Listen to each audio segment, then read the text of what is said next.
Welcome to this Facebook Live here in Corpo Giardino Yoga Practices. Good morning.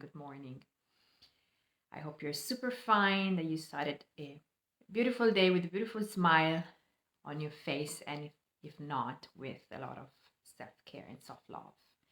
I wait 1 minute, a couple of minutes until people can join us.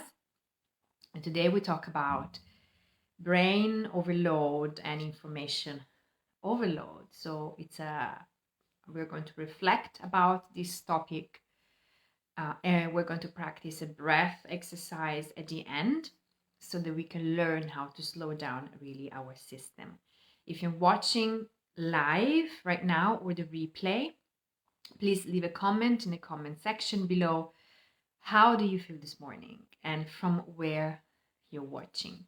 I go first. I am connecting from Switzerland. We're very close to the mountains from the region Graubünden. It's a beautiful day outside after weeks of rain.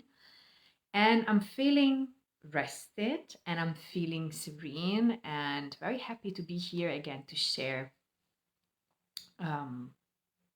this topic with you this week and the breath exercise at the end.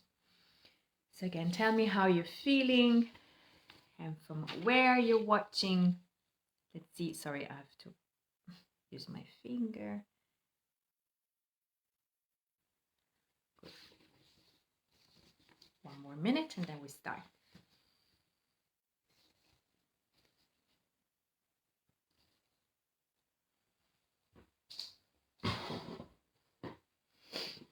Someone is joining us. Good morning.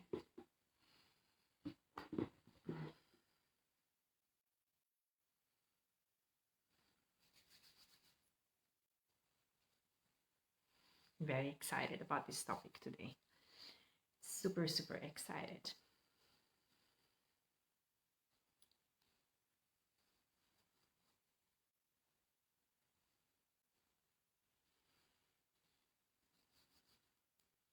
Good morning, everybody. My name is Andrea and I am the founder of Corpo Giardino Yoga Practices, a platform where I love to support passion-driven women like me in creating and sustaining balance in the long term.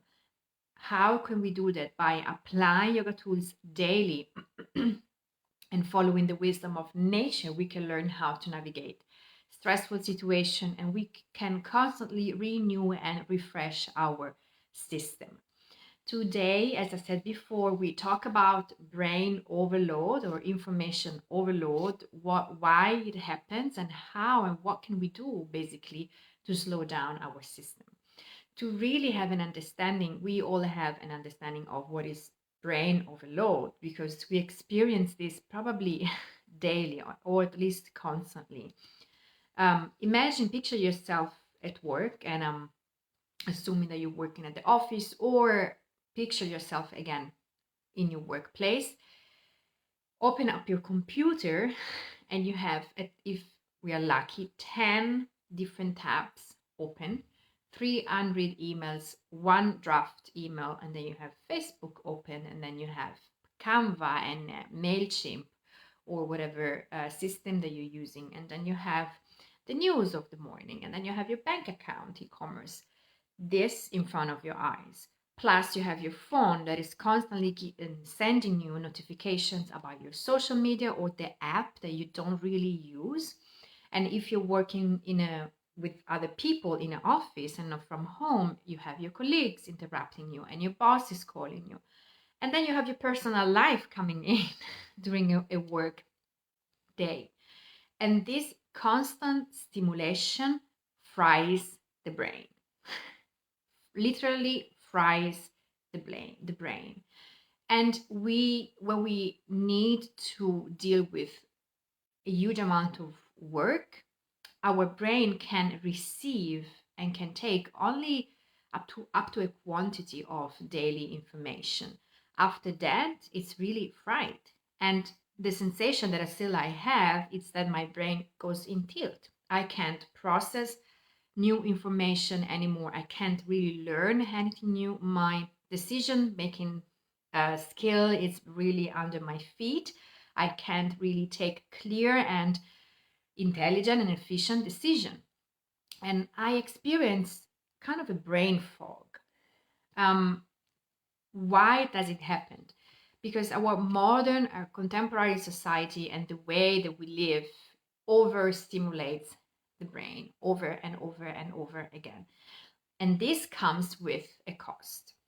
You can experience brain overload at work, in your workplace, or while you're trying to manage too many things at the same time.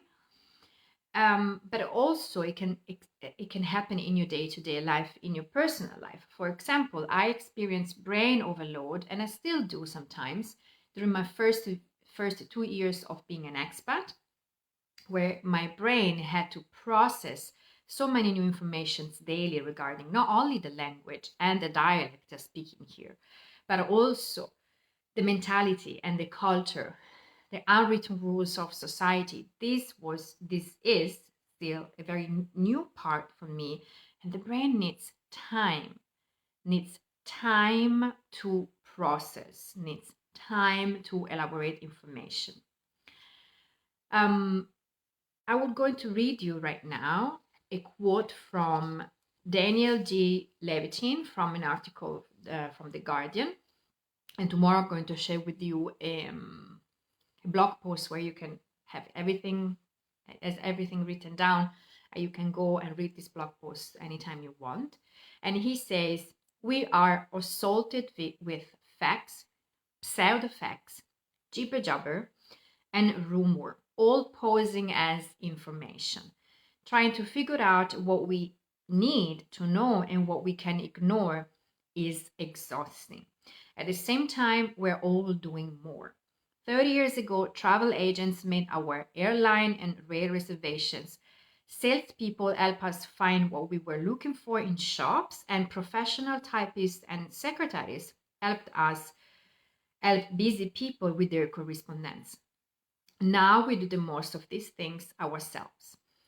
We are doing the jobs of 10 different people while still trying to keep up with our lives, our children, our parents, our friends, our career, our hobbies, and our favorite TV show. And he wrote this article in 2015. So 6 years in the tech world are basically like a century, and we are even more stimulated compared to what he wrote in this.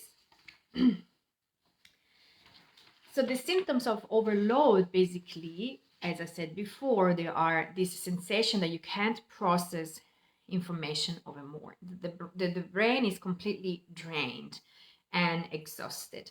We can experience also low mood or energy, brain fog, diminish, of course, of productivity.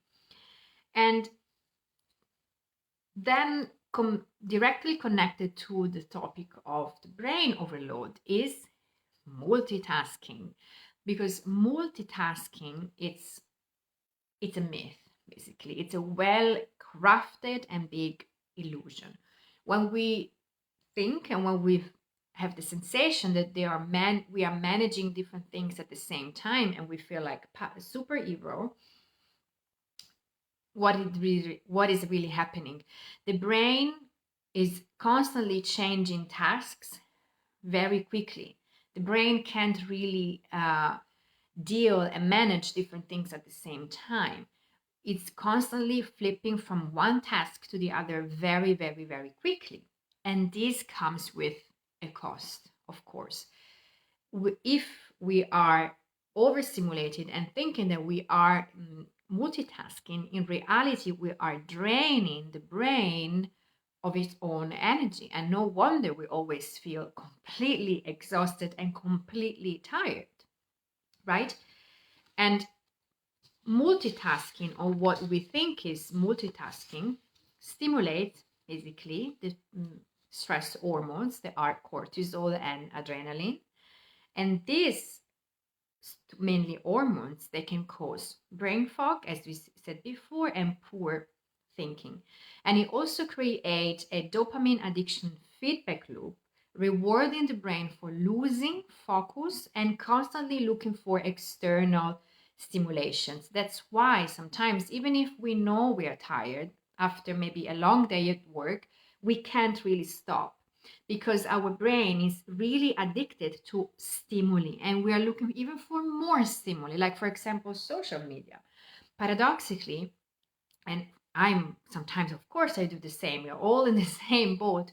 When I want to rest, when I think I want to take a break and I want to rest, what do? I take again my phone and I look out at social media. For example, Instagram Reels. I mean, can we talk about it? They're kind of dopamine Instagram, not dopamine, sorry, steroids Instagram Reels. And so even if we know that we're tired, sometimes the brain can't stop because it's addicted to this stimuli and these external distraction, and we want distractions over and over and over again. So until now we look at what is brain fog, what are the mainly characteristic of brain fog, brain overload, and why does it happen, and what can we do then to slow down our system? What can we do then to learn how to deal with this overload of information daily? Because let's be honest, we would love to go on vacation in the moment we feel tired. We would love to go on holidays in the moment we feel exhausted, but sometimes we can't. Sometimes we need to go through a rough period of work overload.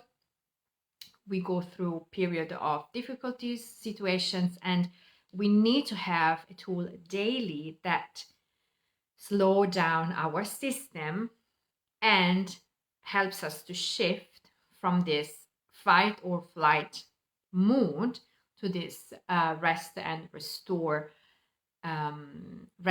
and restore mood. So from the sympathetic nervous system, the fight and flight response, which is connected, of course, to adrenaline and cortisol, to a more relaxed and renewed system, which is the parasympathetic nervous system, which is our natural state of being. The sympathetic nervous system, this fight or flight response, we need that in case of stress, in case we are in danger, in case we receive a threat. We need that. That's a healthy response of our system to fight, adrenaline, or to fight. But we, unfortunately, for the way we live, from our lifestyle and the way we work, we are constantly in this fight or flight response. And we know we need to go back to the parasympathetic nervous system every day in any way possible. Otherwise, we will have consequence and in the long term, right? Stress is considered right now one of the main causes of illness and sickness. So it's better to take care of ourselves daily. And again, it doesn't need 3 hours of yoga on your mat. It can be 5 minutes of breath work, like we're going to do right now. Today is a very simple breath work because I find that when we are too overstimulated, we need to go back to simplicity. Simplicity is the key to learn how to slow down, and it's efficient because it's simple. So go and find a comfortable situation, a comfortable position. I'm sitting on a chair right now, but you can sit on the floor. You can, if you listen to this on the bus, you can stay seated on a chair on the bus, or you can find a quiet space at home or outside, no matter where you are, where you're not disturbed for the next 5 minutes. It only takes 5 minutes. Take your time to arrive and land in this position. Relax your shoulders down, elongate your neck, and relax the muscles of your face. Take a couple of exhalations with your mouth.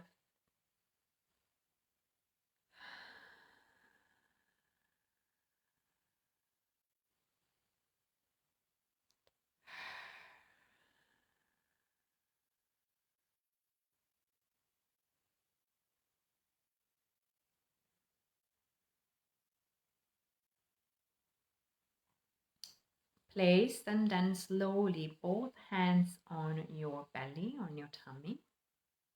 Keep your shoulders and your elbows relaxed.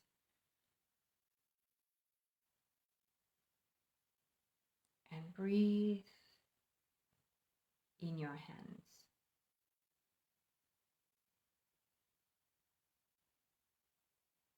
It's a simple belly breathing.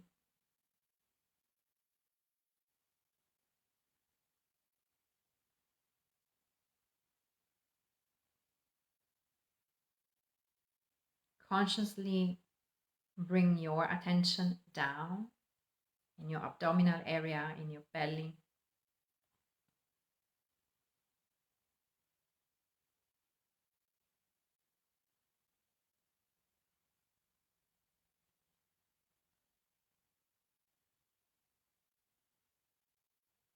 With the inhale, the belly expands out.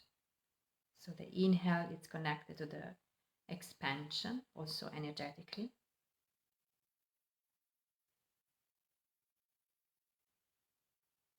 And with the exhale, feel the belly withdrawing in.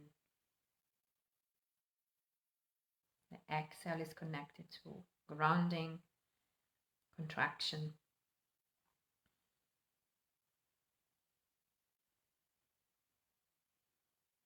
Use your diaphragm to breathe and to bring the belly down. So to bring the breath down to your belly and your pelvic floor.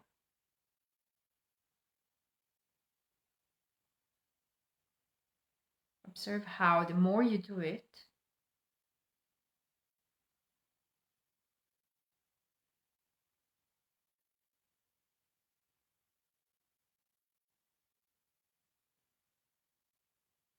the more we can slow down the heartbeat,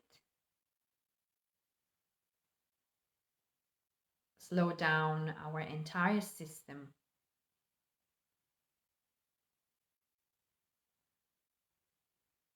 and slow down the activity of the mind, the quality and the speed of thoughts.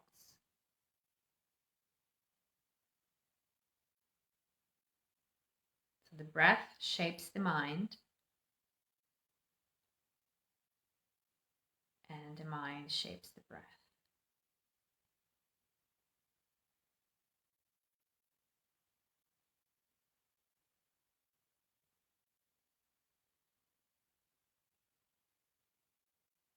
Slowly bring both hands on your chest, and we'll do the same. Consciously bring your attention into your upper body.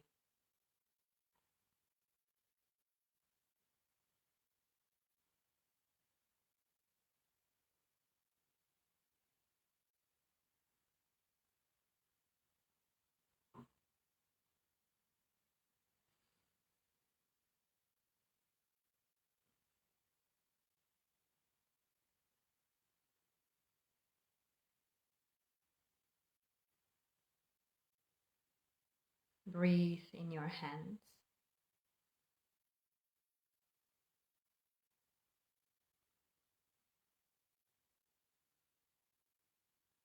Breathe in your heart center.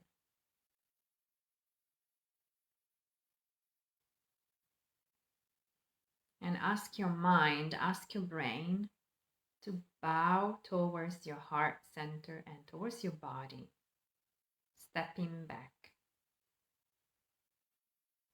Because when we are constantly in our mind and the brain is overstimulated, we disconnect from our emotional center and from our physical body. So use it this time to ground again, to feel your body, to feel your emotions.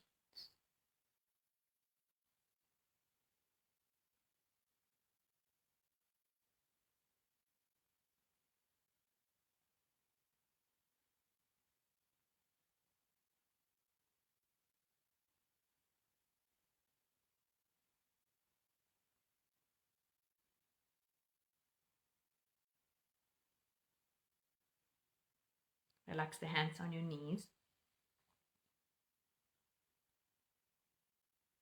Keep you with your eyes closed.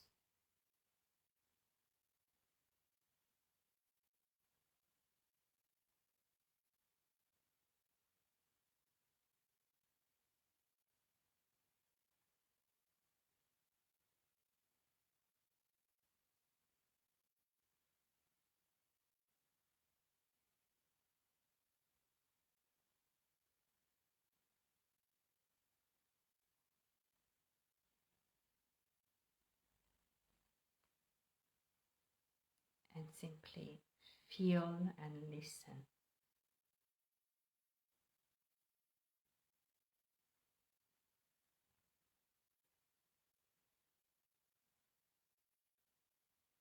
Gently open your eyes, bring your palms together again, thumbs towards your heart center, and bow your head.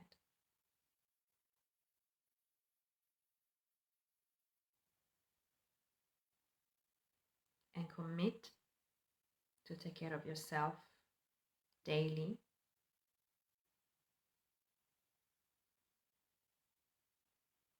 To create and sustain balance in the long term, because you deserve it. You deserve to live, not just to survive and arriving at the end of the day.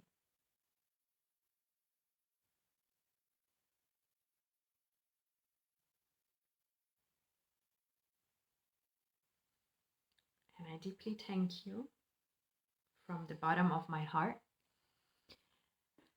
I hope today we reflected on something that it's very common, basically, in our contemporary society, especially